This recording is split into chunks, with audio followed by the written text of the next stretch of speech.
Yo, good afternoon mga ka-Topworks. Nandito naman tayo sa Matrix. So, dito tayo sa bandang Kamarin, Matrix Subdivision. So, kahapon nandun tayo sa bandang Quezon City. Naglagay tayo dun sa EMAX 7 ng BYD unit. So, natapos natin yon. So, yung full electric vehicle yon, nilagyan natin siya ng 3-way dashcam.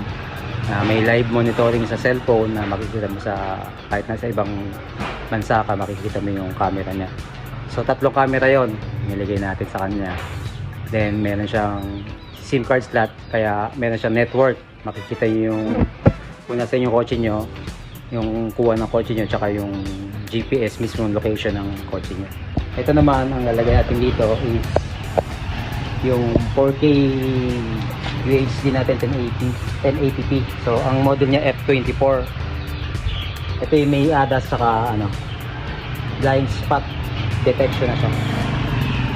So, ngayon naglinya na tayo ng linya natin papunta dito sa camera, at siguro lalagay natin dito para maganda siya. Okay, power supply. Ito na rin yung unit natin, yung mismong dashcam. So kaya kulay niyang itim pa yan. May plastic pa. Kaya siya. So nag-request din si client ng palitan natin ng head unit to. So nagpahabol tayo ng 9-inch head unit. Papalitan natin itong buo.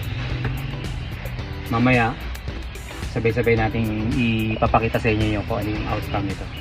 Palit na lahat yan, tanggalin na natin to. Then meron na siyang camera din sa likod. Ito palit na rin siya kasi ito pasag na yun.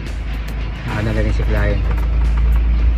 So mamaya papakita ko sa inyo yung outcome niya.